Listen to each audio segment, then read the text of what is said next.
John's old pickup truck rumbled along a dark, misty road, flanked by towering cornfields on either side.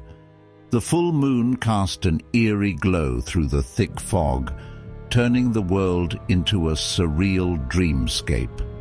John had always cherished the solitude of this rural route, but tonight that sense of tranquility was about to shatter.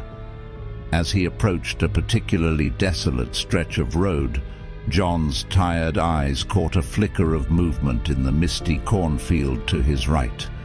A pulsating light, unnatural and otherworldly, pierced through the fog. He blinked, convinced he was seeing things, but the light grew brighter and more erratic, casting eerie shadows across the stalks.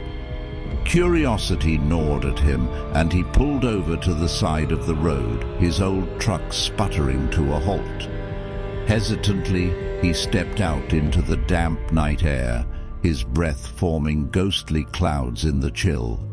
The cornfield loomed before him, tall and foreboding. John ventured deeper into the field, the cornstalks rustling ominously as he brushed past them. The source of the light was now unmistakable. An enormous metallic saucer-shaped object hovered just above the ground. Its surface was covered in strange, glowing symbols, and a low, ominous hum filled the air. Fear tightened its grip on John as he watched in terror.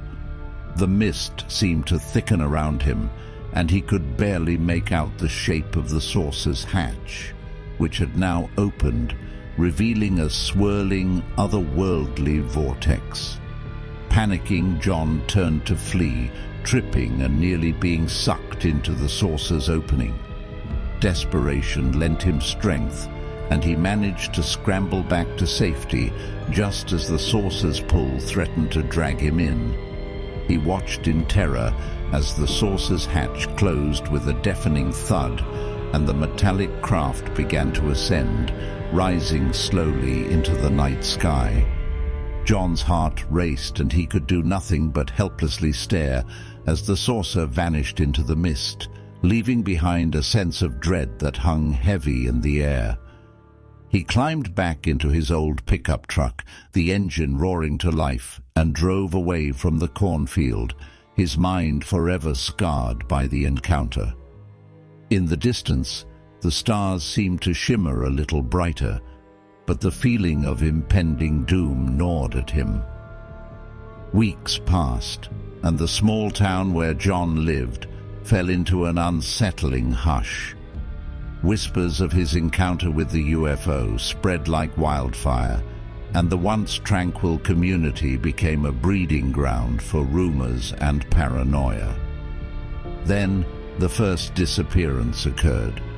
Martha, a quiet woman who lived on the outskirts of town, vanished without a trace. Her empty house bore no signs of struggle, and her cat, Buttons, meowed mournfully from her porch. Panic seized the town as news of her disappearance spread, and the once cordial neighbors now locked their doors at night. The second disappearance came swiftly. Tom, a local farmer who had ventured into the cornfields at dawn, never returned. His family found his abandoned tractor, its engine still running, but Tom was gone. The town's sense of security continued to crumble, replaced by dread. John couldn't shake the feeling that his encounter with the alien craft had triggered these events. He couldn't stand by any longer.